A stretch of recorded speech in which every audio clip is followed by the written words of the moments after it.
السلام عليكم ورحمة الله وبركاته. magacaygu waa Mahad Jaamac Koronto waxaan ahay tababara saxaafadeed. markii ugu horeysay aan tababar qabtay waxay ahayd sanadkii 2006 haddana waxaan sameeyay sanadii 2008 laakiin intii u dhaxaysay 2011 ilaa hadda oo ah 2018 shaqada aan qabtaa waa tababaranimo waxaana aan tababaraa wariyaasha iyo maamulayaasha warbaahinta.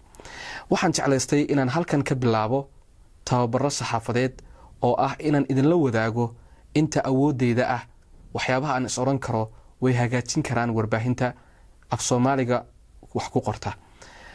sababta aan u doortay inaan halkan idin kula wadaagana waxa weeyaan maadaama inta aynu kalaaska ku kulanno ama aynu is aragno ay aad uga yar tahay inta ay fursadu noo saamix weyday inaan kulanno ee haddana jecel ama doonaya inay wax hagaajiyaan waayayna meel ay wax ka faa'iideystaan ama ay u suurtageli weyday inay fursad wanaagsan helaan. waxaad yeelan doontaa inta hawshan ay socoto comments ama fikrad oo aad email ahaan igula wadaagi kartid, comment ahaan igula wadaagi kartid ama Facebook-gaba aad qoraal igu soo diri kartid. waxaan ku dadaali doonaa maalin kasta toddobaadkiiba mar inaan 5 daqiiqo aan ku soo koobo casharka. haddaba casharka maanta aan bilaabayno waxa weeyaan anshaxa saxaafadda. anshaxa saxaafadda tiirarka iyo qodobada uu ka kooban yahay dhammaantood waxa ay ku salaysan yihiin qodobada diinteena islaamku ayna amartay waxaana dhammaantood ay ilaaliyaan inaan lagu dhaqmin ama aan la samayn waxyaabaha diinta islaamka ka soo horjeeda.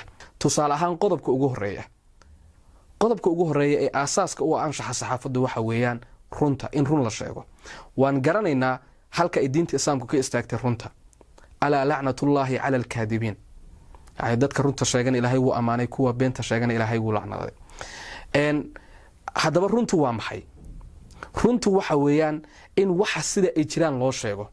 runtu ma aha in cidda wax tiraahda siday u tiri loo soo sheego, laakiin waa xogta dhabta ah siday u jirto in loo soo baahiyo.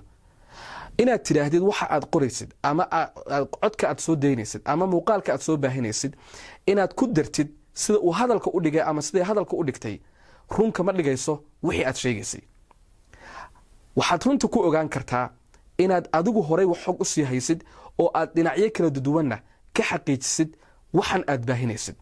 sheeko kasta oo la sheego waxay leedahay in ka badan 2 dhinac, ma aha 2 dhinac, in ka badan 2 dhinac oo ama 3 dhinac, 4 dhinac, 5 dhinac ah oo ay sheekadu khusayso. waa wax kasta oo dadka loo baahinayo. sababta saas loogu adkeeyay oo la doonay in runta la sheego waxa weeyaan in dadku ay helaan xog sax ah oo xaqiiq ah oo ay go'aan ku gaari karaan. maxaa yeelay shaqada warbaahintu waxa weeye in bulshada loo furo golodoodeed la tuso wax dhexdooda ka jira si ay u helaan go'aamo sax ah, xog ay ku gaari karaan. haddaba marka cidi ay wax noo sheegayso waxaan u baahannahay inaan iska xaqiijinno oo aan hubinno xogta aan baahinayno sida diinteena islaamkuba ay inoo tiri. aayad quraana waxay tiraahdaa yaa ayuha aladiina aamanuu in jaa'akum faasiqun binaba'in fatabayanuu an tusiibuu qowman bijahaala fatusbixuu calaa maa facaltum naadimiin. kuwiina ilaahay rumeeyo haddii qof wax idinla yimaado waxun sheegaya iska hubiya si idnaan u baahin dabadeedna idnaan khalad uga gelin qolo aan waxba adinkoon ogeyn, yani ogaanshiyalaan inaad qolo xukun khaldan ugu fulin kadibna idnaan ka shallaayin ama ka qoomameen wixii aad samayseen. warka iyo xogta la sheegayna waa sidaas oo kale. waa inaad hubisid waxa aad baahinaysid inay run yihiin. aaminaad warku ma galo. warku wuxuu u baahan yahay dhexdhexaadnimo.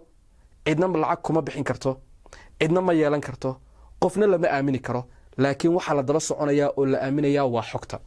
halkaas ayaan ku joojinayaa maanta insha Allah.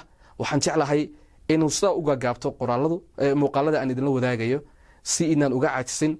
toddobaadkiiba maalin ayaan idin soo baahin doonaa haddii alla yiraahdo. waxaad nagala xiriiri kartaan emailka aan ku soo qori doono xagga dambe iyo ciwaanka Facebook. aad baad u mahadsantihiin.